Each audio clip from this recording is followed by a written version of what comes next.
ഹരേ കൃഷ്ണ.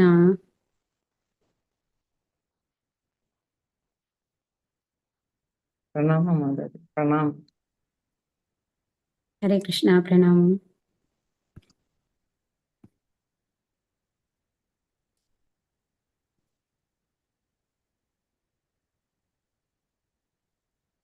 ഹരേ കൃഷ്ണ. തുടങ്ങും. ഓം അജ്ഞാനതിമിരാന്ധസ്യ ജ്ഞാനാഞ്ജനശലാകയാ ചക്ഷുരുന്മീലിതം യേന തസ്മൈ ശ്രീഗുരവേ നമഃ. ശ്രീചൈതന്യമനോഭീഷ്ടം സ്ഥാപിതം യേന ഭൂതലേ സ്വയം രൂപാ കഥാ മഹ്യം ദദാന്തി സ്വപദാന്തികം. വന്ദേഹം ശ്രീഗുരോ ശ്രീയുതപദകമലം ശ്രീഗുരും വൈഷ്ണവാം ച ശ്രീരൂപം സാഗ്രജാതം സഗണരഘുനാഥാന്വിതം താം സജീവം സാദ്വൈതം സാവധൂതം പരിജനസഹിതം ശ്രീകൃഷ്ണചൈതന്യദേവം ശ്രീരാധാ കൃഷ്ണപാദാൻ സഗണലളിത ശ്രീവിശാഖാന്വിതംശ്ച. ഹേ കൃഷ്ണ കരുണാ സിന്ധോ ദീനബന്ധോ ജഗത്പദേ ഗോപേശ ഗോപികാ കാന്ത രാധാ കാന്ത നമോസ്തുതേ. തപ്ത കാഞ്ചന ഗൗരാംഗീ രാധേ വൃന്ദാവനേശ്വരി വൃഷഭാനുസുതേ ദേവി പ്രണമാമി ഹരിപ്രിയേ. വാഞ്ചാകൽപതരുഭ്യശ്ച കൃപാ സിന്ധുഭ്യേവ ച പതിതാനാം പാവനേഭ്യോ വൈഷ്ണവേഭ്യോ നമോ നമഃ. നമോ വിഷ്ണുപാദായ കൃഷ്ണപ്രേഷ്ഠായ ഭൂതലേ ശ്രീമതേ ജയപതാക സ്വാമിൻ ഇതി നാമിനേ. നമാചാര്യപാദായ നിതായ കൃപപ്രദായിനേ ഗൗരകഥാദാമദായ നഗരഗ്രാമധാരിണേ. നമോ വിഷ്ണുപാദായ കൃഷ്ണപ്രേഷ്ഠായ ഭൂതലേ ശ്രീമതേ ഭക്തിവേദാന്ത സ്വാമിൻ ഇതി നാമിനേ. നമസ്തേ സാരസ്വതേ ദേവേ ഗൗരവാണി പ്രചാരിണേ നിർവിശേഷ ശൂന്യവാദി പാശ്ചാത്യദേശധാരിണേ. നാരായണം നമസ്കൃത്യം നരം ചൈവ നരോത്തമം ദേവീം സരസ്വതീം വ്യാസം തതോ ജയമുദീരയേത്. നഷ്ടപ്രായേഷു നിത്യം ഭാഗവത സേവയാ ഭഗവതീർ ഉത്തമ ശ്ലോകേ ഭക്തിർഭവതി നൈഷ്ഠികീ. ജയ ശ്രീകൃഷ്ണ ചൈതന്യ പ്രഭോ നിത്യാനന്ദ ശ്രീ അദ്വൈത ഗദാധര ശ്രീവാസദി ഗൗരഭക്തവൃന്ദ. ഹരേ കൃഷ്ണ കൃഷ്ണ കൃഷ്ണ ഹരേ ഹരേ ഹരേ രാമ രാമ രാമ ഹരേ ഹരേ. ഹരേ കൃഷ്ണ. ശ്രീരാധ ശ്രീരാധാ ഗോപിന്റെ കീഴിലുള്ള ഭാഗവതം പഠനത്തിലേക്ക് എല്ലാവർക്കും സ്വാഗതം. അപ്പൊ നമ്മൾ ഇപ്പൊ 4-ാമത്തെ അധ്യായത്തിലാണ് ഉള്ളത് അല്ലെ. അതില് 32-ാമത്തെ ശ്ലോകമാണ്. അപ്പൊ ഇതുവരെയ്ക്കും എന്താണ് പറഞ്ഞുകൊണ്ടിരുന്നിരുന്നത്?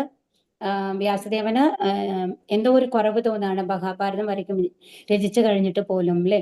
അപ്പൊ എല്ലാം ചെയ്തിട്ടുണ്ട്, എന്നാലും എന്തോ ഒരു കുറവ്. അപ്പൊ അദ്ദേഹത്തിന് തോന്നുകയാണ് ഭഗവാന്റെ ഭക്തി സേവനങ്ങളെ കുറിച്ച് വർണ്ണിച്ചിട്ടില്ല, അതായിരിക്കാം ഒരു കാരണം എന്നൊരു സംശയം മനസ്സിന്റെ ഉള്ളിലുണ്ട്. ആ സമയത്താണ് ആര് വരുന്നത്? അവിടെ നാരദമുനി, ദേവന്റെ ഗുരുവായിട്ടുള്ള നാരദമുനി അവിടേക്ക് എത്തുന്നത്. പിന്നെ നമുക്ക് അടുത്ത ശ്ലോകത്തിലേക്ക് പോവാട്ടോ. തസ്യൈവം അഖിലമാത്മാനം മന്യമാനസ്യ ഖിത്യതഃ.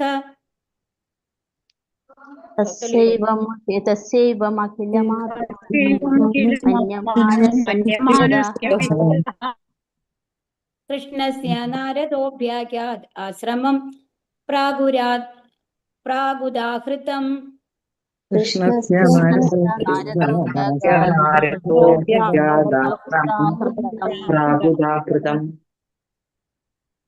തസ്യ അദ്ദേഹത്തിന്റെ, ഏവം അപ്രകാരം, ഖിലം താഴ്ന്ന, ആത്മാനം ആത്മാവ്, മന്യമാനസ്യ മനസ്സിനുള്ളിൽ ചിന്തിക്കുക, ഖിത്യതഃ പശ്ചാത്തപിക്കുന്ന, കൃഷ്ണസ്യ കൃഷ്ണദ്വൈപായന വ്യാസന്റെ, നാരദഃ അഭ്യാഘാത നാരദൻ അവിടെ ആഗതനായി, ആശ്രമം പ്രാക് മുമ്പ്, ഉദാഹൃതം പരാമർശിച്ചത്. വിവർത്തനം. ശ്രീല പ്രഭുപാദിക്ക് ജയ്. വ്യാസദേവൻ തന്റെ ന്യൂനതകളെ കുറിച്ച് പശ്ചാത്തപിച്ചുകൊണ്ടിരുന്നപ്പോൾ സരസ്വതീ നദീ തീരത്തുള്ള കൃഷ്ണദ്വൈപായന വ്യാസന്റെ മുൻ പറഞ്ഞ ആശ്രമത്തിൽ നാരദൻ ആഗതനായി. എന്താണ് ആ ആശ്രമത്തിന്റെ സ്ഥലത്തിന്റെ എക്സാക്ട് പേര് പറഞ്ഞത്? സാമ്യപ്രാശം, ബദരിക ആശ്രമത്തിന്റെ അടുത്തുള്ളതാണ് അല്ലെ. അവിടെ ആ ആശ്രമത്തിൽ ആര് വന്നു? നാരദൻ വരെയാണ്. ഭാവാർത്ഥം. ശിലപ്രപാദിക്ക് ജയ്. ജ്ഞാനത്തിന്റെ അഭാവത്താൽ അല്ല വ്യാസദേവന് ശൂന്യത അനുഭവപ്പെട്ടത്. ഇവിടെ എന്താ പറയുന്നത്? ശരിക്കും വ്യാസദേവൻ എന്ന് പറയുന്നത് ഭഗവാന്റെ സത്യാവേശ അവതാരമാണ്. അപ്പൊ എല്ലാ ജ്ഞാനങ്ങളും ഉണ്ട്. അപ്പൊ ജ്ഞാനത്തിന്റെ അഭാവത്തിലല്ല വ്യാസദേവൻ എന്താ ചെയ്യേണ്ടതെന്ന് അറിയാതിരുന്നത്. പരിപൂർണമായും ഭഗവത് ഭക്തി സേവനമാണ് ഭാഗവത ധർമ്മം. ഏകത്വവാദിക്ക് അതിലേക്ക് പ്രവേശനമില്ല. ഏകത്വവാദിയെ പരമഹംസരുടെ പരിത്യാഗ ജീവിതക്രമത്തിൽ ഏറ്റവും പരിപൂർണരായവർ കൂട്ടത്തിൽ ഉൾപ്പെടുത്തിയിട്ടില്ല. ഏകത്വവാദം എന്ന് പറയുന്നതാണ് അദ്വൈതം എന്ന് പറയുന്നത് കേട്ടോ. അതെന്ന് പറഞ്ഞാൽ ഭഗവാനും നമ്മളും ഒന്നാണ് എന്നുള്ള സങ്കല്പം, നമ്മൾ ഭഗവാനിൽ ലയിക്കുന്നു എന്നുള്ള സങ്കല്പമാണ്. അപ്പോൾ അവരെ ശരിക്കും പറഞ്ഞു കഴിഞ്ഞാൽ പരമഹംസ സ്റ്റേജ് നമ്മൾ ഇതിനു മുമ്പ് പറഞ്ഞിട്ടുണ്ടായില്ലേ, സന്യാസ സ്റ്റേജിൽ 4 ലെവൽ ഉണ്ട് എന്നുള്ളത്. എന്തൊക്കെയാണ്? കുടീച്ചക, ബഹൂതക, പരിബ്രക, ആചാര്യ, അതിനുശേഷം ലാസ്റ്റ് ലെവലാണ് പരമഹംസ എന്ന് പറയുന്നത്. പൂർണ്ണമായും ഭഗവാൻ ഏകദേശം തുല്യമായ അവസ്ഥയിലാണ് അവരുണ്ടാവുക. ജീവാത്മാവിന്റെ അതേ ഗുണങ്ങൾ അവർ കാണിക്കുന്ന മാറ്റത്തെ. അപ്പൊ ആ ഒരു ലെവലിലേക്ക് ഇവരെ ഉൾപ്പെടുത്തിയിട്ടില്ല എന്നുള്ളതാണ് പറയുന്നത്. അതായത് അദ്വൈത ഭഗവാനും നമ്മളും ഒന്നാണെന്ന് പറയുന്ന ആൾക്കാരെ. പരമപുരുഷന്റെ അതീന്ദ്രിയ ലീലകളുടെ വർണ്ണനകളാൽ സമ്പൂർണ്ണമാണ് ശ്രീമദ് ഭാഗവതം. ശ്രീ വ്യാസദേവൻ ശക്ത്യാവേശിതനായ ദിവ്യ വ്യക്തിത്വമായിരുന്നിട്ട് കൂടി തന്റെ രചനകളിൽ യാതൊന്നിലും ഭഗവാന്റെ അതീന്ദ്രിയ കർമ്മങ്ങളെ യഥോചിതമായി വിശദീകരിക്കാത്തതിനാൽ അദ്ദേഹത്തിന് അസംതൃപ്തി അനുഭവപ്പെട്ടു. അപ്പൊ അതാണ്, മഹാഭാരതത്തിലൊന്നും ഭഗവാന്റെ വിശേഷതകളെ കുറിച്ച്, ഭഗവാന്റെ ലീലകളെ കുറിച്ചോ, ഭഗവാന്റെ ശുദ്ധഭക്തന്മാരുടെ ഓരോ കഥകളെ കുറിച്ചിട്ടൊന്നും അതിലൊന്നും വർണ്ണിച്ചിട്ടില്ല അല്ലെ. അപ്പൊ അതുകൊണ്ട് ആണ് യഥോചിതമായി വിശദീകരിക്കാത്തത് കൊണ്ടാണ് അദ്ദേഹത്തിന് ശരിക്കും എന്ത് വന്നത്? അസംതൃപ്തി, ആ തൃപ്തി കിട്ടാഞ്ഞത്, എന്തോ ഒരു കുറവ് അനുഭവപ്പെട്ടത്. ശ്രീകൃഷ്ണ ഭഗവാൻ സ്വയം വ്യാസദേവന്റെ ഹൃദയത്തിൽ പ്രചോദനം പകർന്നു നൽകി. ആകയാൽ മുമ്പ് വിശദമാക്കിയ ശൂന്യത അദ്ദേഹത്തിന് അനുഭവപ്പെട്ടു. അപ്പൊ ഭഗവാൻ തന്നെയാണ് ആ ശൂന്യതയും തോന്നിപ്പിക്കുന്നത് അല്ലെ. നമ്മുടെ ലൈഫിലുള്ള എന്ത് കാര്യങ്ങളാണെങ്കിലും, നമുക്ക് സങ്കടമായാലും സന്തോഷമായാലും എല്ലാം വരുന്നത് ഭഗവാന്റെ ത്രൂ മാത്രമാണ്. ഭഗവാന്റെ സാങ്ഷൻ ഇല്ലാണ്ട് നമുക്ക് സങ്കടപ്പെടാനോ കരയാനോ ഒന്നിനും സാധിക്കില്ല എന്നുള്ളതാണ്. അപ്പൊ ആ അസംതൃപ്തി തോന്നിപ്പിച്ചതാരാണ്? ഭഗവാനാണ്. എന്നാൽ പൂർണ്ണമായിട്ടില്ല എന്ന് പറയാണ്. അപ്പൊ ശ്രീകൃഷ്ണ ഭഗവാൻ സ്വയം വ്യാസദേവന്റെ ഹൃദയത്തിൽ പ്രചോദനം പകർന്നു നൽകി. ആകയാൽ മുമ്പ് വിശദമാക്കിയ ശൂന്യത അദ്ദേഹത്തിന് അനുഭവപ്പെട്ടു. അതീന്ദ്രിയ ഭഗവത് പ്രേമയുധ സേവനത്തിന്റെ അഭാവത്താൽ സർവ്വതും ശൂന്യമാണെന്നും, എന്നാൽ അതീന്ദ്രിയ ഭഗവത് സേവനത്തിൽ ഫലോദിഷ്ട കർമ്മത്തിനോ തത്വശാസ്ത്ര ഊഹാപോഹത്തിനോ പ്രത്യേകമായി ഉദ്യമിക്കാതെ സർവ്വതും സുസ്പഷ്ടമാണെന്നും ഇവിടെ സുനിശ്ചിതമായി ദ്യോതിപ്പിച്ചിരിക്കുന്നു. അപ്പൊ ഇവിടെ എന്താ പറയുന്നത്? എന്തുകൊണ്ടാണ് ഈ ശൂന്യത വന്നത്? ഭഗവാന്റെ ഭക്തിയുത പ്രേമ യുഗ സേവനത്തിന്റെ അഭാവത്താലാണ്. അപ്പൊ ആ അഭാവം വന്നു കഴിഞ്ഞാൽ എല്ലാം ശൂന്യമായിട്ടാണ്. എത്ര നമ്മൾക്ക് പണമുണ്ടെങ്കിലും, എത്ര ഏത് ലെവലിലുള്ള ഒരാളാണെന്നുണ്ടെങ്കിലും, ഭഗവാനുമായിട്ട് ബന്ധപ്പെട്ടിട്ടല്ല അയാളുടെ ജീവിതം ഉണ്ടെങ്കിൽ ഒരിക്കലും ഒരു തൃപ്തി ഉണ്ടാവില്ല എന്നാണ് പറയുന്നത്. മനസ്സിന് ഒരു സന്തോഷം ഉണ്ടാവില്ല എന്നുള്ളതാണ് ഇവിടെ പറയുന്നത്. അപ്പൊ സർവ്വതും ശൂന്യമായിട്ടാണ് ഉണ്ടാവുക. എന്നാൽ അതീന്ദ്രിയ ഭഗവത് സേവനത്തിലോ ഫലോദിഷ്ട കർമ്മത്തിനോ തത്വശാസ്ത്ര ഉപഹാഭോഗത്തിനോ അപ്പൊ നമ്മൾ ഭക്തി സേവനങ്ങൾ ചെയ്യാൻ തുടങ്ങി കഴിഞ്ഞു കഴിഞ്ഞാൽ നമ്മുടെ ജീവിതവും നിലനിർത്തണം അല്ലെ. നമ്മുടെ ശരീരത്തിന് നിലനിർത്താനുള്ള കാര്യങ്ങളൊക്കെ നടക്കണം. അപ്പം എപ്പോഴും ഭഗവാനെ ഭജിച്ചുകൊണ്ടിരുന്നാൽ അത് നടക്കുമോ എന്നുള്ളത് ചോദിച്ചു കഴിഞ്ഞാൽ, ഭക്തിയുത സേവനത്തിൽ മുഴുകിക്കൊണ്ട് നമ്മൾ ഓരോ പ്രവൃത്തികളും ചെയ്യുമ്പോൾ ആ കാര്യങ്ങളും കൂടി ഭഗവാൻ സാധിപ്പിച്ചു തരും എന്നുള്ളതാണ്. അതിനുവേണ്ടി പ്രത്യേകിച്ച് എഫേർട്ട് എടുക്കേണ്ട കാര്യമില്ല. കാരണം നമ്മൾ എന്ത് കർമ്മം ചെയ്യുമ്പോഴും അതിൽ ഭഗവാനെ കൊണ്ടുവരാനാണ് പറയുന്നത്, കർമ്മം ചെയ്യേണ്ട എന്നല്ല പറയുന്നത്. അപ്പൊ എന്താണ്? തത്വശാസ്ത്ര ഊഹാഭാവങ്ങൾക്ക് പ്രത്യേകം ഉദ്യമിക്കാതെ തന്നെ എന്താണ് എല്ലാം മനസ്സിലാവും. നമ്മളും ഭഗവാനുമായിട്ടുള്ള ബന്ധം മനസ്സിലാവും, നമ്മൾ എവിടേക്കാ പോകേണ്ടതെന്ന് മനസ്സിലാവും. അതാണ് ഇവിടെ പറയുന്നത്.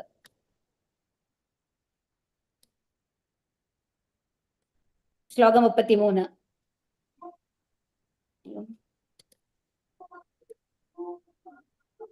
ഹരേ കൃഷ്ണ.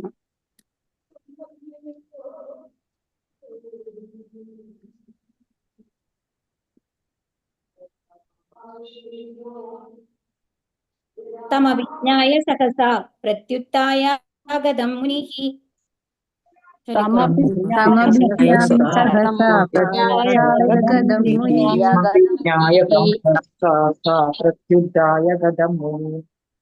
പൂജയാമാസ വിധിവൻ നാരദം സുരപൂജിതം.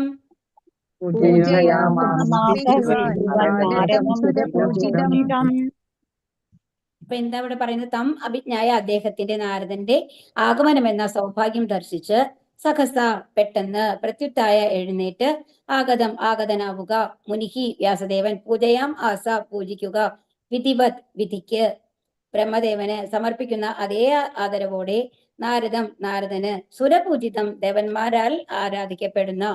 വിവർത്തനം. ശ്രീലപ്രപാദിക്ക് ജയ്. ശ്രീ നാരദന്റെ മംഗളകരമായ ആഗമനവേളയിൽ ശ്രീ വ്യാസദേവൻ ആദരപൂർവം എഴുന്നേറ്റ് സൃഷ്ടികർത്താവായ ബ്രഹ്മദേവൻ നൽകപ്പെടുന്ന അതിന് തുല്യമായ പൂജനീയ സ്ഥാനം നൽകി അദ്ദേഹത്തെ ആരാധിച്ചു. അപ്പൊ ഇവിടെ എന്താ പറയുന്നത്? നാരദൻ വന്നപ്പോ എന്താ ചെയ്തത്? വ്യാസദേവൻ തന്റെ ആസനത്തിൽ നിന്ന് ആദരപൂർവം എഴുന്നേറ്റ് ശരിക്കും ബ്രഹ്മദേവന് എന്ത് സ്ഥാനമാണ് നൽകുക ആ സ്ഥാനം നൽകിക്കൊണ്ട് അദ്ദേഹത്തെ ആരാധിച്ചു എന്നാണ്. അത്രയും ഒരു ഭഗവാന്റെ സ്ഥാനം നൽകിക്കൊണ്ട് അദ്ദേഹം ആരാധിക്കുകയാണ് ആര് തന്റെ ഗുരുവിനെ. ഭാവാർത്ഥം ശ്രീല പ്രഭുപാദിക്ക് ജയ്. വിധി എന്നത് സൃഷ്ടിക്കപ്പെട്ട ആദ്യ ജീവസത്തിയായ ബ്രഹ്മദേവനെ കുറിക്കുന്നു. ഇവിടെ വിധി എന്ന് പറയുന്നത് ആരാണ്? ബ്രഹ്മദേവനെയാണ് കേട്ടോ പറയുന്നത്. അദ്ദേഹം വേദത്തിന്റെ ആദ്യ വിദ്യാർത്ഥിയും ആചാര്യനുമാകുന്നു. അദ്ദേഹം ശ്രീകൃഷ്ണനിൽ നിന്ന് വേദം അഭ്യസിക്കുകയും പ്രഥമമായി നാരദനെ അഭ്യസിപ്പിക്കുകയും ചെയ്തു. ആകയാൽ ആത്മീയ ഗുരു ശിഷ്യ പരമ്പരാ ശ്രേണിയിലെ രണ്ടാമത്തെ ആചാര്യനാണ് ശ്രീനാരദൻ. ആദ്യത്തെ ആചാര്യൻ ആരാണ്? വ്യാസദേവനാണ്. അതിനുശേഷം നാരദനാണ് അല്ലെ. അദ്ദേഹം ബ്രഹ്മദേവന്റെ പ്രതിനിധിയാകയാൽ സർവ്വവിദ്യകളുടെയും അനുശാസനങ്ങളുടെയും പിതാവായ ബ്രഹ്മദേവന് സമാനമായി ആദരിക്കപ്പെടുന്നു.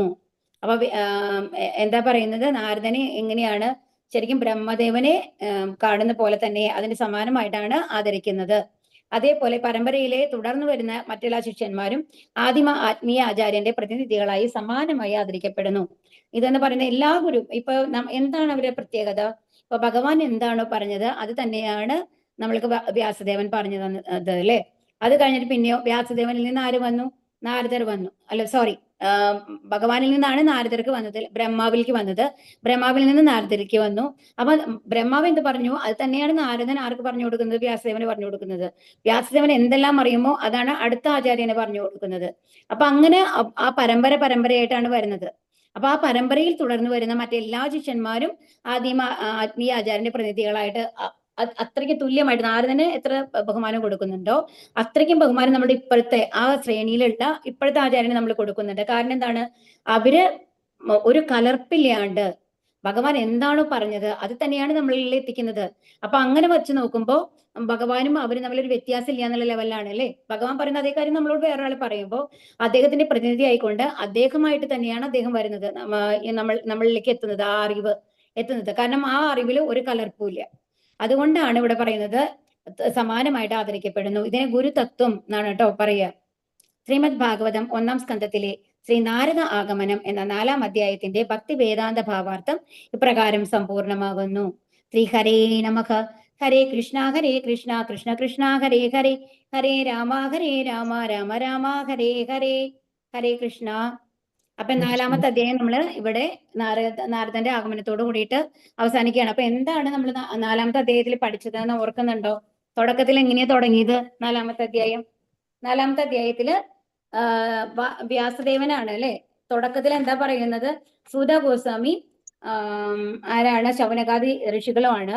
അപ്പൊ ശൗനകാദി ഋഷികൾ വന്നു കഴിഞ്ഞിട്ട് എന്താണ് സൂത ഗോസ്വാമിക്ക് എന്താണ് ഒരു ഇൻട്രൊഡക്ഷൻ കൊടുക്കണം അല്ലെ. എല്ലാവരും അറിമുഖപ്പെടുത്തുക എന്ന് പറയില്ലേ, പരിചയപ്പെടുത്തുക. ആ ഒരു ചടങ്ങില് ആരാണ് വരുന്നത്? ശൗനക ഋഷിയാണ് വരുന്നത്. അപ്പൊ ശൗനക ഋഷിയുടെ ക്വാളിഫിക്കേഷൻസ് നമ്മൾ എന്താ പറഞ്ഞത്? ശൗനക ഋഷി വന്നു കഴിഞ്ഞിട്ട് അവര് നേതാവായിരുന്നു, സഭാ നേതാവായിരുന്നു. അതുപോലെ തന്നെ ഏറ്റവും മുതിർന്ന ആളായിരുന്നു. അതുപോലെ എന്താണ് വാസ്റ്റ് ആയിട്ടുള്ള നോളജ്, അതായത് അതീവ ജ്ഞാനസ്ഥനായിരുന്നു. അപ്പൊ ഈ ഗുണങ്ങളുള്ള ഒരാൾക്ക് മാത്രമാണ് അവിടെ അഭിസംബോധന ചെയ്യാനായിട്ട് പറഞ്ഞു തരാനായിട്ട് വരുന്ന ഒരു ഗുരുതുല്യരായിട്ടുള്ള ആൾക്കാർക്ക് ഒരു ഇൻട്രൊഡക്ഷൻ കൊടുക്കാനായിട്ട്, അറിമുഖം കൊടുക്കാനായിട്ട് ഇത്തരം ആളുകൾ മാത്രമാണ് യോഗ്യതയുള്ളവര് എന്നുള്ളതാണ് പറഞ്ഞത്. അത്തരം യോഗ്യത ആർക്കുണ്ട്? ശൗനകം ഋഷിക്കുണ്ട് എന്നാണ് പറഞ്ഞത്. അത് കഴിഞ്ഞാൽ പിന്നെ എന്താ പറഞ്ഞത്? സൂത ഗോസ്വാമിക്ക് എന്തൊക്കെയാ ക്വാളിഫിക്കേഷൻസ് എന്നുള്ളതാണ് പറഞ്ഞത്. സൂത ഗോസ്വാമിക്ക് എന്തൊക്കെയാ ക്വാളിഫിക്കേഷൻ ഉള്ളത്?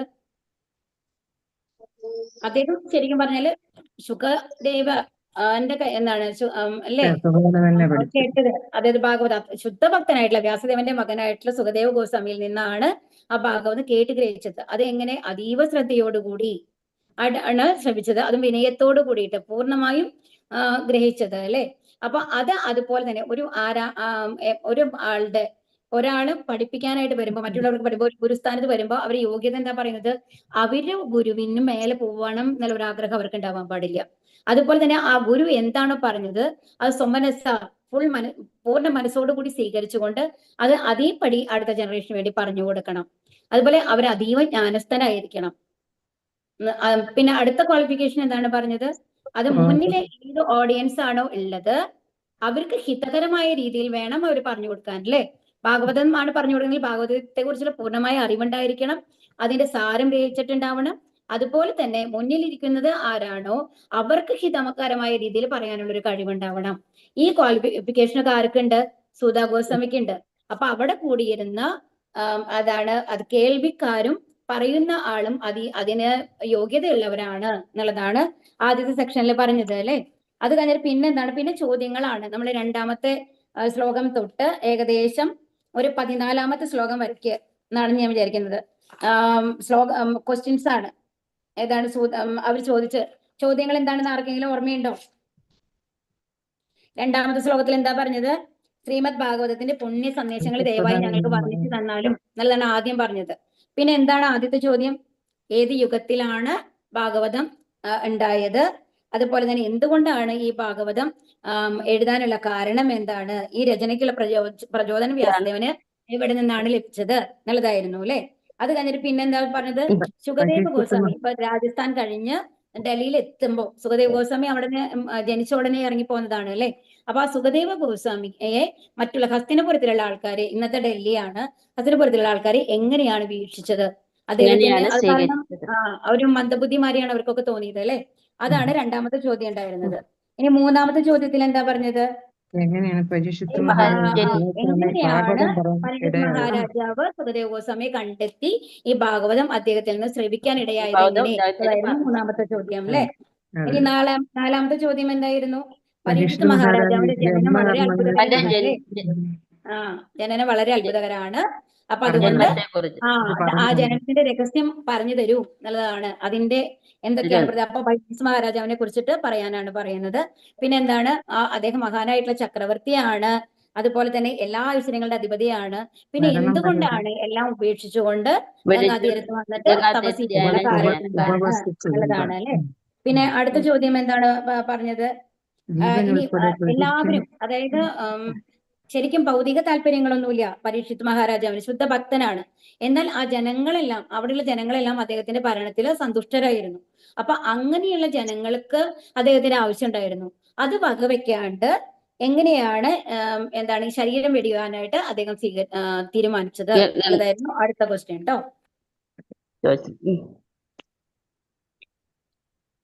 അപ്പൊ ഇനി അടുത്ത ഇതാണ് ലാസ്റ്റ് ക്വസ്റ്റ്യൻ ആയിരുന്നത് അല്ലെ. ആണ്. ഇനി അടുത്തത് എന്താണ്? ഇനിയാണ് സൂതഗോസ്വാമി 14ാമത്തെ ശ്ലോകത്തിൽ തൊട്ടാണ് സൂതഗോസ്വാമി അതിന്റെ ഉത്തരം പറയാൻ തുടങ്ങുന്നത്. അപ്പൊ ആ സൂതഗോസ്വാമി എന്താ പറയുന്നത്? വ്യാസദേവർ വന്നു കഴിഞ്ഞിട്ട് എങ്ങനെ ജനിച്ചു എന്നുള്ള തൊട്ടാണ് നമ്മുടെ സ്റ്റോറി തുടങ്ങുന്നത്. അപ്പൊ ഇവിടെ നിന്നുണ്ട് 14ാമത്തെ ശ്ലോകം തൊട്ടാണ് നമ്മൾ ശരിക്കും എന്താണ് കഥ എന്നുള്ളത് നമ്മൾക്ക് വരുന്നത്. വ്യാസദേവൻ എങ്ങനെയാണ് ജനിച്ചത് എന്നൊക്കെ പറഞ്ഞു അല്ലെ. അത് നമ്മൾ പഠിച്ചു. ഏകൽ സത്യവതിക്കും പരാശരമുനിക്കുമാണ് ജനിച്ചത്. അതുപോലെ എന്താണ് പിന്നെ നമ്മൾ എന്താ പറയണെന്നുണ്ടെങ്കിൽ എന്താണ് വ്യാസദേവൻ എന്താ ചെയ്തത്? അദ്ദേഹം വളരെ ജ്ഞാനിയായിരുന്നു. അദ്ദേഹത്തിന് പാസ്റ്റും പ്രസന്റും ഫ്യൂച്ചറും ഒക്കെ അറിയാനുള്ള ഒരു കഴിവുള്ള ഒരു മഹർഷി വര്യനാണ് അല്ലെ. അപ്പൊ മുനിശ്രേഷ്ഠനാണ്. അപ്പൊ അതുകൊണ്ട് ഇനി വരുന്ന സത്യയുഗത്തിൽ നിന്ന് അടുത്ത യുഗങ്ങളിലേക്ക് വരും തോറും ബുദ്ധിശക്തി ക്ഷയിച്ചു വരുന്നു. അവർക്ക് എന്താണ് വേദങ്ങളൊക്കെ ഗ്രഹിക്കാനുള്ള കഴിവില്ല എന്നറിഞ്ഞുകൊണ്ട് എന്ത് ചെയ്തു? വേദങ്ങളെ നാലാക്കി പറഞ്ഞത് അല്ലെ. അപ്പൊ ഈ 4 വേദങ്ങളാണ് യജുർവേദമാണ്. ഹരേ കൃഷ്ണ. അപ്പൊ വേദങ്ങളെ നാലാക്കി പകുത്തു എന്നാണ് പറഞ്ഞത്. ഈ 4ആക്കി പകുത്തത് ഏത് വേദങ്ങളൊക്കെയാണ്? യജുർവേദമാണ് ആദ്യം ഉണ്ടായിരുന്നത്. ഋഗ്വേദം, സാമവേദം, യജുർവേദം, ഋഗ്വേദം, അഥർവവേദം അല്ലെ.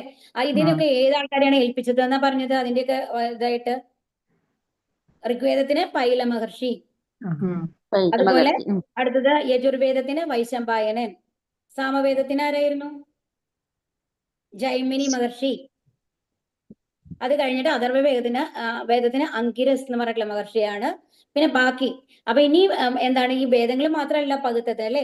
അതിനുശേഷം അദ്ദേഹം എന്ത് രചിച്ചു? ശൂദ്രന്മാർക്കും സ്ത്രീകൾക്കും ദ്വിജബന്ധുക്കൾക്കും എല്ലാവർക്കും സഹായകമാവുന്ന മാതിരി മഹാഭാരതം രചിച്ചു. ആ മഹാഭാരതത്തിന്റെ പുരാണങ്ങളുടെ ഒക്കെ ചുമതല ആർക്കായിരുന്നു? രോമഹർഷനാണ്. രോമഹർഷൻ എന്ന് പറഞ്ഞത് ആരാണ്? സൂത ഗോസ്വാമിയുടെ അച്ഛനാണ്. അപ്പൊ ഇതൊക്കെയാണ് പറഞ്ഞത്. അപ്പൊ എന്നാലും ഇതെല്ലാം ഈവൻ മഹാഭാരതം രചിച്ചു കഴിഞ്ഞിട്ട് പോലും ഒരു തൃപ്തി വരുന്നില്ല. എന്താണ്? എന്തോ ഒരു കുറവുണ്ട് തോന്നുകയാണ്. അപ്പൊ എന്ത് കുറവാണ് എന്നാണ് അവർക്ക് തോന്നിയത്? വ്യാസദേവന് എന്താണ്? ഭക്തി സേവനങ്ങളെ കുറിച്ച് വർണ്ണിച്ചിട്ടില്ല. കാരണം ഭഗവാന്റെ അടുത്ത് പോകണമെന്നുണ്ടെങ്കിൽ എന്ത് വേണം? ഭഗവാനെ കുറിച്ച് അറിയണം, ഭഗവാന്റെ ലീലകളെ കുറിച്ച് അറിയണം, ശുദ്ധ ഭക്തന്മാരെ തീരണം അല്ലെ. അപ്പൊ അതിനെ വർണ്ണിക്കാത്ത ഏതും പരിപൂർണമല്ല. അപ്പൊ പരിപൂർണമല്ലാത്ത ഒന്നിനെ നമ്മൾ ഗ്രഹിച്ചു കഴിഞ്ഞാൽ മാക്സിമം എവിടെ വരെ എത്താം? നമ്മൾക്ക് ബ്രഹ്മലോകം വരയ്ക്ക് എത്താം. ഈ ഭൗതിക ലോകത്തിന്റെ അറ്റം വരയ്ക്ക് മാത്രമേ പോകാൻ പറ്റുള്ളൂ. അതിന് മേലെ യഥാമതിൽ പോകണമെന്നുണ്ടെങ്കിൽ ഭഗവാനെ കുറിച്ചുള്ള പൂർണ്ണമായിട്ടുള്ള അറിവ് വേണം. അപ്പൊ അതിനെ കുറിച്ച് വർണ്ണിക്കാത്തത് കൊണ്ടായിരിക്കണം ഈ കുറവായിട്ട് തോന്നുന്നത് എന്ന് സംശയം വന്നുകൊണ്ടിരിക്കുമ്പോഴാണ് ആര് വരുന്നത് അവിടെ? നാരദർ വരുന്നത്. അപ്പൊ നാരദ പദത്തോടു കൂടിയാണ് നമ്മളുടെ ഈ ചാപ്റ്റർ അവസാനിക്കുന്നത് കേട്ടോ. ഹരേ കൃഷ്ണ. ഇനി അടുത്ത ശ്ലോകം, ഒരു ശ്ലോകം എടുക്കാം അല്ലെ? അടുത്ത ചാപ്റ്റർ തുടങ്ങാം. വ്യാസദേവന് നാരദന്റെ ശ്രീമദ് ഭാഗവതം നിർദ്ദേശം. ഇനി നാരദരെ എങ്ങനെയാണ് വ്യാസദേവന് ഉപദേശം കൊടുക്കണത് എന്നുള്ളതാണ് കേട്ടോ. ഒരു ഗുരുവും ശിഷ്യനും തമ്മിലുള്ള ഒരിതാണ്. നമ്മളും നന്നായിട്ട് മനസ്സിലാക്കി പഠിക്കാം. കാരണം ഒരു ശിഷ്യൻ എങ്ങനെ ഉണ്ടാവണം എന്നുള്ളത് നമുക്ക് മനസ്സിലാവും അല്ലേ ഇത് പഠിച്ചു കഴിഞ്ഞാല്. സൂത ഉവാച അദത്തം സുഖമാസീന ഉപാസീനം ബൃഹസ്രവാഹ.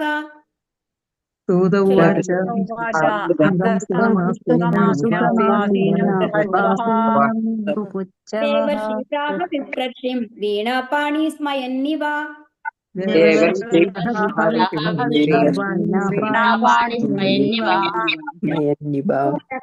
സൂത ഉവാച അരുളി ചെയ്തു.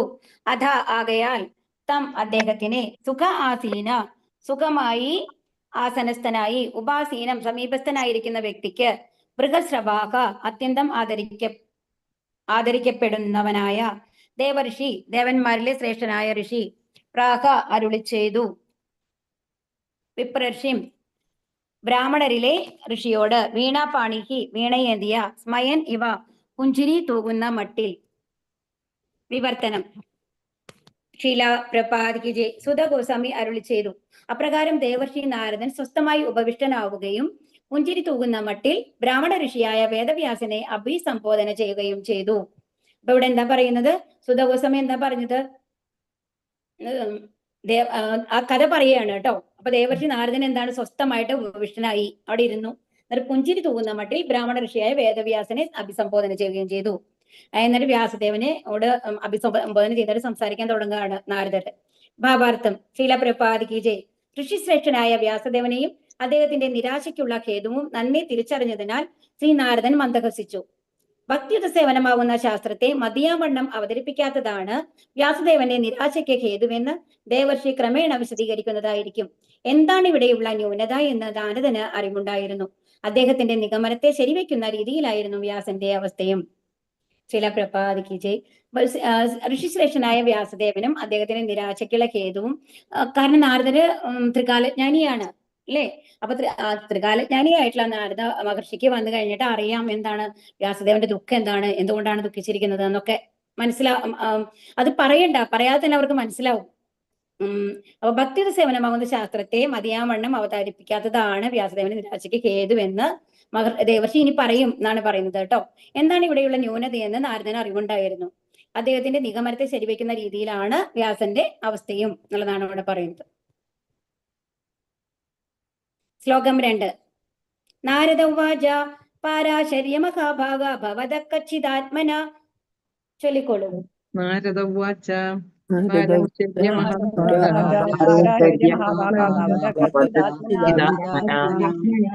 പരിതുഷ്യതി ശാരീര ആത്മാ മാനസ ഏവ വാ.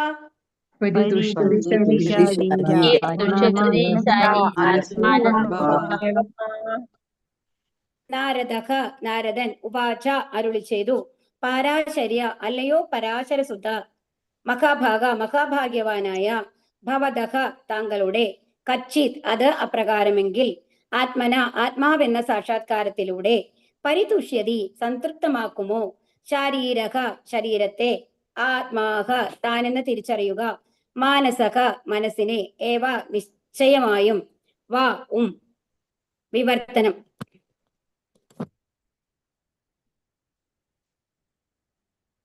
ചില പ്രപാദിക്ക് ജയ്. പരാശരസുതനായ വ്യാസദേവനെ അഭിസംബോധന ചെയ്തുകൊണ്ട് ദേവർഷി നാരദൻ ആരാഞ്ഞു. ശരീരത്തെ അഥവാ മനസ്സിനെ ആത്മസാക്ഷാത്കാര യോഗ്യങ്ങളായ വിഷയങ്ങളായി ചൂണ്ടിക്കാട്ടുന്നതിൽ താങ്കൾ സംതൃപ്തി കണ്ടെത്തുന്നുണ്ടോ? അപ്പൊ എന്താണ് ചോദ്യമാണ് ചോദിക്കണം കേട്ടോ. നേരെ തന്നെ എന്താണ് ദുഃഖത്തിനുള്ള കാരണം എന്നങ്ങോട്ട് പറയല്ല. അപ്പൊ നാരദൻ എന്താ ചോദിക്കുന്നത്?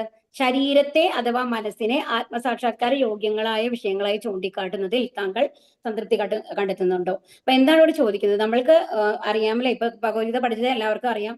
നമ്മൾക്ക് എന്തുണ്ട്? ഒരു ഭൗതിക ശരീരം ഉണ്ട്, അതിന്റെ ഉള്ളിലാണ് നമ്മുടെ ആത്മാവുള്ളത്. ആ ആത്മാവാണ് നമ്മളിൽ ശരിക്കുമുള്ളത് എന്നുള്ളത്. അപ്പൊ ഇവിടെ ഭൗതിക ശരീരത്തിനെയാണ് ഇവിടെ ഉദ്ദേശിക്കുന്നത്. മനസ്സെന്ന് പറയുമ്പോൾ നമ്മുടെ സൂക്ഷ്മ ശരീരത്തിനോട് ബന്ധപ്പെട്ടിട്ടാണ്. ഈ ഭൗതിക ശരീരം എന്ന് പറയുന്നത് ഒരു സ്ഥൂല ശരീരവും സൂക്ഷ്മ ശരീരവും ചേർന്നതാണ് അല്ലെ. അപ്പൊ ആ സ്ഥൂല ശരീരത്തിലാണ് എന്തല്ലത്? മനസ്സും ബുദ്ധി അഹങ്കാരമൊക്കെ ഉള്ളത്. അപ്പൊ ഇത് രണ്ടിനെയും ചേർന്നിട്ടാണ് ഇവിടെ പറയുന്നത്. ശരീരത്തെ അഥവാ മനസ്സിനെ ഇപ്പൊ ആത്മസാക്ഷാത്കാരത്തിന് നമ്മളുടെ ഈ ഭൗതിക ശരീരം കൊണ്ടും നമ്മുടെ മനസ്സ് കൊണ്ടും സാധിക്കുമോ? അങ്ങനെ നിങ്ങൾ കരുതുന്നുണ്ടോ എന്ന് ചോദിക്കുകയാണ് ആര്? നാരദര്. ആരോട്? വ്യാസദേവനോട് ചോദിക്കുകയാണ്. ഭാവാർത്ഥം. ശ്രീലപ്രപാദിക്ക് ജയ്. വ്യാസദേവന്റെ നൈരാശ്യ ഹേതുവിനെ സംബന്ധിച്ച നാരദന്റെ സൂചനയാണിത്. പരാശര മുനിയുടെ സന്തതിയാകയാൽ മഹാപൈതൃകമുള്ള വ്യാസദേവന് വിഷണ്ണനാകാൻ കാരണം ഉണ്ടാകരുതായിരുന്നു. ശ്രേഷ്ഠനായ പിതാവിന്റെ ശ്രേഷ്ഠനായ പുത്രൻ എന്ന നിലയിൽ അദ്ദേഹം ആത്മാവിനെ ശരീരത്തോടോ മനസ്സിനോടോ താതാത്മ്യപ്പെടുത്തി കാണരുതായിരുന്നു. അപ്പൊ എന്താ പറയുന്നത്? അപ്പൊ നാരദൻ ഒരു സൂചന കൊടുക്കുകയാണ്. കാരണം ഇതുവരെയുള്ള വർണ്ണനകൾ മുഴുവൻ എന്താ നടന്നിട്ടുള്ളത്? ശരീരത്തിനെ കുറിച്ച് മാത്രമാണ്. അപ്പൊ പരമദിജ്യോത്തമ പുരുഷനെ കുറിച്ചിട്ടോ ആത്മാവുമായിട്ട് ബന്ധപ്പെട്ട കാര്യങ്ങളെ കുറിച്ചിട്ടോ ഒന്നും മഹാഭാരതത്തിലോ അതിനു മുമ്പുള്ള വേദങ്ങളിലോ വർണ്ണിച്ചിട്ടില്ല എന്നാണ് പറയുന്നത്. അപ്പൊ എസ്പെഷ്യലി മഹാഭാരതത്തിൽ ഇല്ല. കാരണം മഹാഭാരതമാണ് നമ്മുടെ കലിയുഗത്തിലെ ബുദ്ധി ഇല്ലാത്ത ആൾക്കാർക്ക് വേണ്ടിയിട്ട്, അല്ലെ, ശൂദ്രർക്കും ദ്വിജബന്ധുക്കൾക്കും സ്ത്രീകൾക്കും ഒക്കെ വേണ്ടിയിട്ട് സ്റ്റോറി രൂപത്തില്, കഥരൂപത്തില് വ്യാസദേവൻ രചിച്ചത്. അപ്പൊ അതുകൊണ്ടാണ് ആ തൃപ്തി ഇല്ലാത്തത് എന്നുള്ളത് ചൂണ്ടിക്കാണിക്കുകയാണ് ഇവിടെ. അപ്പൊ പരാശര മുനിയുടെ സന്തതിയാകയാൽ മഹാപൈതൃകമുള്ള വ്യാസദേവന് വിഷണ്ണനാകാൻ കാരണം ഉണ്ടാകരുതായിരുന്നു. അപ്പൊ പരാശര മുനിയുടെ സന്തതിയാണ് വ്യാസദേവൻ, അല്ലെ. അപ്പൊ അതുകൊണ്ട് അത്രയും എന്താണ് ഉന്നതനായിട്ടുള്ള ശ്രേഷ്ഠനായുള്ള ഒരു മുനിയുടെ മകനായിട്ട് ജനിച്ചിട്ട് ഇങ്ങനത്തെ ഒരു കാരണം ഉണ്ടാക്കാൻ പാടില്ലായിരുന്നു എന്ന് പറയുകയാണ്. ശ്രേഷ്ഠനായ പിതാവിന്റെ ശ്രേഷ്ഠനായ പുത്രൻ എന്ന നിലയിൽ അദ്ദേഹം ആത്മാവിനെ ശരീരത്തോടോ മനസ്സിനോടോ താതാത്മ്യപ്പെടുത്തി കാണരുതായിരുന്നു. അപ്പൊ ആത്മാവ് എന്ന് പറയുന്നത് നമ്മുടെ ശരീരവുമായി എൻറ്റയർലി ഡിഫറെന്റ് ആണ്. അപ്പോ ഒരു ശരീരത്തിനോടും മനസ്സിനോടും നമ്മുടെ ആത്മാവിനെ കമ്പയർ ചെയ്യാൻ പാടില്ല. കാരണം എന്താണ്? ആത്മാവ് എന്ന് പറയുന്നത് എന്താണ്? ഭഗവാന്റെ ശാശ്വതാംശമാണ്, അല്ലെ. ഭഗവാന്റെ ഗുണങ്ങളുള്ളതാണ്. ശരീരം എന്ന് പറഞ്ഞതോ പഞ്ചഭൂതങ്ങൾ കൊണ്ട് നിർമ്മിതമാണ്. അപ്പോൾ ആ ആത്മാവിന്റെ ശരീരത്തോട്, അപ്പോ നമ്മൾ എന്താ വിചാരിക്കുന്നത്? നമ്മുടെ ശരീരമാണ് നമ്മൾ എന്ന് വിചാരിക്കുന്നു, അല്ലെ. ആ രീതിയിൽ തന്നെയാണ് വ്യാസദേവനും കണ്ടത് എന്നുള്ളതാണ് ഇവിടെ തെറ്റായിട്ട് ചൂണ്ടിക്കാണിക്കുന്നത്. അല്പജ്ഞാനികളായ സാമാന്യ ജനങ്ങൾ ശരീരത്തെ അല്ലെങ്കിൽ മനസ്സിനെ ആത്മാവായി ധരിച്ചേക്കാം.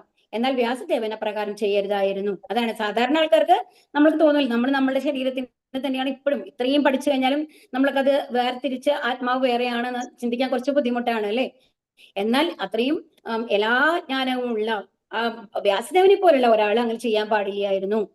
ഭൗതിക ശരീരത്തിനും മനസ്സിനും അതീതമായ വാസ്തവികമായ ആത്മസാക്ഷാത്കാരത്തിൽ നില ഉറപ്പിക്കാത്തിടത്തോളം ഒരാൾക്ക് നൈസർഗികമായ പ്രസന്നത കൈവരിക്കാനാവില്ല.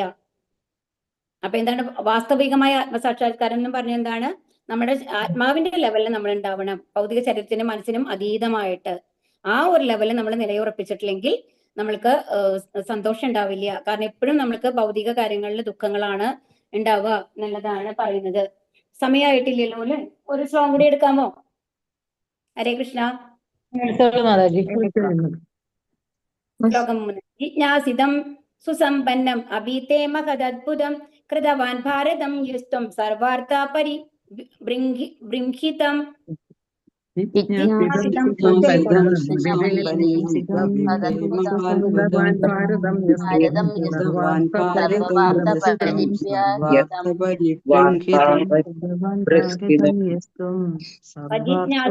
സമഗ്രമായി ആരാഞ്ഞു. സുസമ്പന്നം പൂർണ്ണതിപുടനായ അഭി അങ്ങനെ ആയിരുന്നാലും തേ താങ്കളുടെ മഹത്തായതും അത്ഭുതകരവുമായ കൃതവാൻ തയ്യാറാക്കി ഭാരതം മഹാഭാരതം യത്വം താങ്കൾ എന്ത് ചെയ്തു തീർത്തുവോ സർവ അർത്ഥ എല്ലാ അനന്തര സംഭവങ്ങളും ഉൾപ്പെടെ പരിബൃംഹിതം സവിസ്തരം വിശദീകരിച്ചു. വിവർത്തനം. ശ്രീലപ്രപാദിക്ക് ജയ്. താങ്കളുടെ അന്വേഷണങ്ങൾ പക്വവും അധ്യയനം സുസമ്പന്നവുമായിരുന്നു. മാത്രവുമല്ല എല്ലാ വേദ അന്വയങ്ങളുടെയും വിസ്തൃത വിവരണങ്ങൾ നിറഞ്ഞ മഹാഭാരതം എന്ന ശ്രേഷ്ഠവും അത്ഭുതകരവുമായ കൃതി താങ്കൾ തയ്യാറാക്കിയിരിക്കുന്നു. എന്താ പറയുന്നത്? ഇപ്പൊ ആദ്യത്തെ ഇതെന്താ പറഞ്ഞത്? അത്രയും ശ്രേഷ്ഠനായിട്ടുള്ള പരാശര മുനിയുടെ മകനാണ്, അല്ലേ. അപ്പൊ ആ ഒരു പാരമ്പര്യമുള്ള ഒരാൾ വന്നു കഴിഞ്ഞിട്ട് ശരീരത്തെയും ആത്മാവിനെയും ഒന്നായിട്ട് കാണാൻ പാടില്ലായിരുന്നു എന്നുള്ളതാണ് ആദ്യത്തെ കാര്യം പറഞ്ഞത്. ഇപ്പൊ രണ്ടാമത്തെ കാര്യം എന്താ പറയുന്നത്? താങ്കളുടെ അന്വേഷണ പക്വവും, അതായത് എല്ലാ വേദങ്ങളും അതേപോലെയാണ്, നന്നായി ആലോചിച്ച് വളരെ എന്താ പറയാ, വിവേചന ബുദ്ധിയോടുകൂടി എന്താണോ ചെയ്യേണ്ടത് അത് ചെയ്യുക എന്നുള്ള ലെവലിൽ തന്നെയാണ് എന്ത് ചെയ്യുന്നത്, അദ്ദേഹത്തിന്റെ അധ്യയനം ഉണ്ടായിരുന്നത്.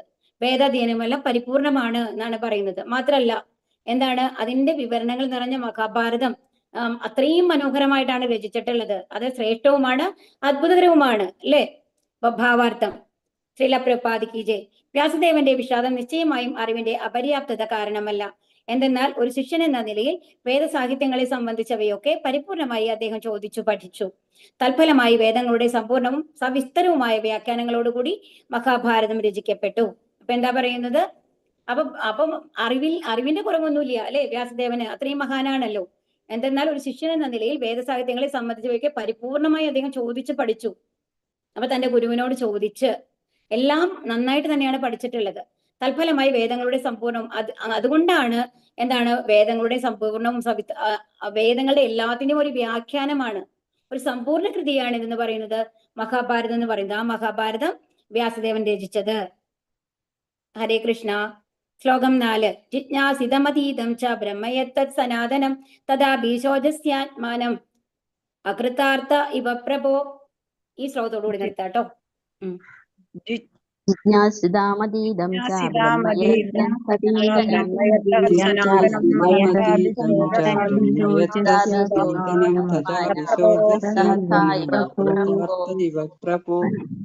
ജിജ്ഞാസിതം നല്ലവണ്ണം വിചിന്തനം ചെയ്തു. അതീതം ആർജിച്ച ജ്ഞാനം, ബ്രഹ്മം, യത് എന്ത്, തത് അത്, സനാതനം ശാശ്വതം, തഥാപി എന്നിട്ടും, ശോചസി അനുതപിക്കുന്നു, ആത്മാനം ആത്മാവിന്, അകൃത അർത്ഥ ഇവ എല്ലാം പിഴച്ചവനെ പോലെ, പ്രഭോ എന്റെ പ്രിയ പ്രഭോ. വിവർത്തനം. അവ്യക്തിക ബ്രഹ്മവിഷയത്തെയും അതിൽ നിന്ന് ഉരുത്തിരിയുന്ന ജ്ഞാനത്തെയും അങ്ങ് പരിപൂർണമായി വർണ്ണിച്ചു കഴിഞ്ഞു. ഇത്രയെല്ലാം സാധിച്ച ശേഷവും എല്ലാം പിഴച്ചവനെന്ന് സ്വയം കരുതി ഇത്രയേറെ ദുഃഖിതനാവേണ്ടത് എന്തിനു വേണ്ടിയാണ് എന്റെ പ്രിയ പ്രഭു. അപ്പൊ എന്താണ് ചോദിക്കുന്നത്, അവ്യക്തികമായ ബ്രഹ്മവിഷയം എന്ന് പറഞ്ഞത് വ്യക്തിശൂന്യം. നമ്മൾ പറഞ്ഞില്ലേ അദ്വൈതം എന്ന് പറഞ്ഞില്ലേ, ഭഗവാൻ ഒരു എനർജിയാണ്, അതിലേക്ക് നമ്മൾ ലയിച്ചു ചേരുന്നു, അല്ലെങ്കിൽ ബ്രഹ്മജ്യോതി വരെയും നമ്മൾ എത്തുന്നത്. ആ ലെവലാണ് അവ്യക്തിക ബ്രഹ്മവിഷയം എന്ന് പറയുന്നത് കേട്ടോ. അതിൽ നിന്നും ഉരുത്തിരിയുന്ന ജ്ഞാനത്തെയും അത് പരിപൂർണമായി വന്നു. അപ്പൊ ഇതാണ് വേദങ്ങളിൽ നമ്മൾ അധികവും വ്യാഖ്യാനിച്ചിട്ടുണ്ടാവുക. അപ്പൊ അതെല്ലാം ചെയ്തു കഴിഞ്ഞു അല്ലെ, എല്ലാ വേദങ്ങളും കറക്റ്റ് ആയിട്ട് എഴുതി കഴിഞ്ഞു. അപ്പൊ ഇത്രയും എല്ലാം സാധിച്ച ശേഷവും എല്ലാം ഇതൊക്കെ കഴിഞ്ഞിട്ടും എല്ലാം പിഴച്ചവനെന്ന്, ഞാൻ ചെയ്തൊന്നും ശരിയായില്ല, ഇവിടെ തെറ്റുപറ്റിയിരിക്കുന്നു എന്ന് സ്വയം കരുതിയിട്ട് ഇത്രയേറെ ദുഃഖിതനാവേണ്ടത് എന്തിനു വേണ്ടിയിട്ടാണ് എന്ന് ചോദിക്കുകയാണ് നാരദര്. ഭാവാർത്ഥം. ശില പ്രഭുപാദിക്ക് ജയ്. ശ്രീലവ്യാസദേവനാൽ രചിക്കപ്പെട്ട വേദാന്ത സൂത്രം അഥവാ ബ്രഹ്മസൂത്രം നിർവ്യക്തിക കേവലഭാവത്തെ കുറിച്ചുള്ള സമ്പൂർണമായ പര്യാലോചനയാണ്. ലോകത്തിലെ തന്നെ ഏറ്റവും ഉത്തുംഗമായ ദാർശനിക പ്രകാശനമായി ഇത് അംഗീകരിക്കപ്പെട്ടിരിക്കുന്നു. ശാശ്വത തത്വം എന്ന വിഷയത്തെ ആസ്പദമാക്കുന്ന ഈ കൃതിയുടെ അവതരണ ശൈലി പാണ്ഡിത്യം വിളിച്ചോതുന്നതാകുന്നു. അതിനാൽ വ്യാസദേവന്റെ അതീന്ദ്രിയ പാണ്ഡിത്യത്തെ സംബന്ധിച്ച് യാതൊരു സന്ദേഹവും വേണ്ട. പിന്നെന്തിന് അദ്ദേഹം ഇത്ര മനസ്താപം കൊള്ളണം? അപ്പൊ എന്താ പറഞ്ഞത്, അപ്പൊ വേദാന്ത സൂത്രം, ഇപ്പൊ നമ്മള് ജന്മാദ്യസ്യത, നമ്മൾ ഭാഗവതത്തിൽ ആദ്യത്തെ വരി പറഞ്ഞത് അത് വേദാന്ത സൂത്രമാണ് കേട്ടോ. അപ്പൊ വേദാന്ത സൂത്രം അഥവാ ബ്രഹ്മസൂത്രം നിർവ്യക്തിക കേവല ഭാവത്തെ കുറിച്ചുള്ള സമ്പൂർണ്ണ പര്യാലോചനയാണ്. അതായത് വ്യക്തിയില്ലാത്ത ഭഗവാന്റെ നിരപേക്ഷ തത്വം എന്നൊക്കെ പറയില്ലേ, അതായത് വ്യക്തിരൂപമല്ലാത്ത ഭഗവാന്റെ അതിന്റെ പര്യാലോചനയാണ് എന്ന് പറയുന്നത് വേദാന്ത സൂത്രം നിങ്ങൾ രചിച്ചിട്ടുള്ളത് വ്യാസദേവൻ. ലോകത്തിലെ തന്നെ ഏറ്റവും ഉത്തുംഗമായ ദാർശനിക പ്രകാശനമായി ഇത് അംഗീകരിക്കപ്പെട്ടിരിക്കുന്നു. അപ്പൊ ഇതിനൊക്കെയാണ് ശങ്കരാചാര്യര് ഭാഷ്യം എഴുതിയിട്ടുള്ളത്. അതുകൊണ്ടാണ് അദ്വൈതത്തിന്റെ ആചാര്യനായിട്ടാണ് ശങ്കരാചാര്യരെ പറയാ. ഇത് വേദങ്ങളുടെ വ്യാഖ്യാനങ്ങൾ എഴുതിയിട്ടുള്ളതാണ്, ഭാഷ്യം എഴുതിയിട്ടുള്ളതാണ്. അപ്പോ ഇതിനെയാണ് എന്ന് പറയുന്നത് ഏറ്റവും ഉത്തുംഗമായ ദാർശനിക പ്രകാശനമായിട്ട് അംഗീകരിക്കപ്പെട്ടിട്ടുള്ളത് എന്ന് പറയുകയാണ്. ഇനി ശാശ്വത സത്ത് എന്ന വിഷയത്തെ ആസ്പദമാക്കുന്ന ഈ കൃതിയുടെ അവതരണ ശൈലി പാണ്ഡിത്യം വിളിച്ചോതുന്നതുമാകുന്നു. അത് വ്യാസദേവൻ അത്രയും നന്നായിട്ടാണ്, എത്രത്തോളം അറിവുണ്ട് വ്യാസദേവന് എന്ന് ആ ബുക്ക് വായിച്ചു കഴിഞ്ഞാൽ, ആ വേദാന്ത സൂത്രങ്ങൾ പഠിച്ചു കഴിഞ്ഞാൽ നമ്മൾക്ക് മനസ്സിലാവും എന്നാണ് പറയുന്നത്. അതിനാൽ വ്യാസദേവന്റെ അതീന്ദ്രിയ പാണ്ഡിത്യത്തെ സംബന്ധിച്ച് യാതൊരു സന്ദേഹവും വേണ്ട. അപ്പൊ ഇത്രയും പാണ്ഡിത്യമുള്ള വേറൊരാൾ ഉണ്ടാവില്ല അല്ലെ. അത് ഭഗവാൻ കൊടുത്ത ടാസ്ക് ആണ്, ജോലിയാണ്. ആർക്ക്? വ്യാസദേവന്. ആ ശക്തി കൊടുത്തുകൊണ്ട്, ശക്തി ആവേശ അവതാരമാക്കിയിട്ട്. അപ്പം അദ്ദേഹത്തിന്റെ പാണ്ഡിത്യത്തെ കുറിച്ച് ഒരു സംശയത്തിനും അവകാശമില്ല എന്ന് പറയാണ്. പിന്നെ എന്തിനാണ് ഇത്രയധികം സങ്കടപ്പെടുന്നത് എന്ന് ചോദിക്കുകയാണ്. ഇനി അടുത്ത ശ്ലോകം നമുക്ക് നാളെ എടുക്കാം കേട്ടോ. ഹരേ കൃഷ്ണ. ഹരേ കൃഷ്ണ. ഹരേ കൃഷ്ണ മാതാജി. ഹരേ കൃഷ്ണ മാതാജി.